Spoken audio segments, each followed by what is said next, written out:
छोटी सी बालिका वो रोज पत्र भेजती जगन्नाथ जी को, और जगन्नाथ जी को कुछ और शब्द कह करके संबोधित करती। वो भैया मानती, उसके कोई भाई नहीं थे, तो वो कहती हे जगन्नाथ जी आप मेरे भाई हो। तो बोले रोज पत्र भेजती महाप्रभु जी को कि रक्षाबंधन पर मैं आऊंगी, मेरी अवस्था अभी केवल 5 साल की है और मैं आपसे कभी मिली नहीं हूं, मैंने केवल माता जी से आपके बारे में सुना है, और मैं आऊंगी जगन्नाथपुरी, रक्षाबंधन वाले दिन आऊंगी, राखी लेकर के आऊंगी, हे जगह तुम मेरे हाथ से राखी पहनोगे ना। ऐसे बोले महाराज जी। वो रोज पत्र भेजती थी और हर पत्र में दिन लिखती थी, अब रक्षाबंधन में इतने दिन और रह गए, इतने दिन और रह गए, इतने दिन और रह गए। तो बोले मैंने वो पत्र पढ़े और पत्र पढ़ करके उनको पत्र वापस भेजा उसके निवास पे कि मैं मंदिर का ही एक अधिकारी पत्र लिख रहा हूं, मैंने तुम्हारे सारे पत्र पढ़े और सब जगन्नाथ जी को अर्पित किए। रक्षाबंधन वाले दिन तुम आ जाना और मेरा दफ्तर यहाँ है, मेरे दफ्तर पे आके अपना नाम बता देना, फिर मैं तुम्हारा हाथ पकड़ के लेके जाऊंगा और महाप्रभु जगन्नाथ जी को राखी पहनवाऊंगा। बोले महाराज जी मैंने उसको पत्र लिख दिया। रक्षाबंधन वाले दिन मेरे को भी प्रतीक्षा थी कि वो एक छोटी लाली, उसके इतने पत्र आ चुके हैं, वो आएगी, उसको लेके मंदिर जाना है। तो बोले एक हमारा समय रहता है, हमको व्यवस्था देखने के लिए मंदिर में जाना पड़ता है। तो वो समय आ गया था, तो मैं अपने अधिकारियों को बोल गया कि एक इस नाम की कन्या आवेगी और वो मेरा पत्र लेकर के आएगी, उसको बैठाना, मैं उसको लेके जाऊंगा फिर मंदिर।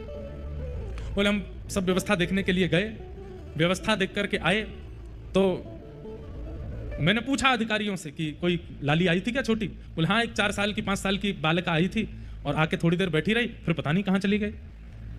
तो बोले मैं फिर ढूंढने निकला, पता नहीं कहाँ चली गई बेचारी, इतने साल से पत्र लिख रही है, इतने दिन से पत्र लिख, उससे राखी तो बंधवा दें। तो मैं जैसे ही दफ्तर से बाहर निकला वो आ रही थी, तो मैंने उससे कहा तुम वही लाली हो जो पत्र लिखती थी, उसका नाम पूछा। तो बोले हाँ मैं वही हूँ। तुम क्यों नहीं रुकी, चलो मैं तुम्हें मंदिर ले चलूँ, राखी पहनवा दूँ। बोले मैं तो राखी पहनाया ही जगन्नाथ जी को। तो तुम कैसे पहना के आ गए। बोले आप यहाँ थे नहीं, मैं आई तो मुझे किसी ने कहा कि आप तो अभी गए, थोड़ी देर बैठो।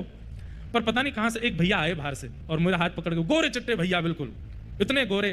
तो वो एडमिनिस्ट्रेशन वाले बोले, मुझे लगा कि भाई हमारे उड़ीसा में सांवले होते हैं थोड़े, गोरा कौन आया। बोले गोरे चिट्टे आए और हाथ पकड़ के ले गए और बोले लो यहाँ पे राखी बांध दो और जगन्नाथ जी को राखी पहना दो।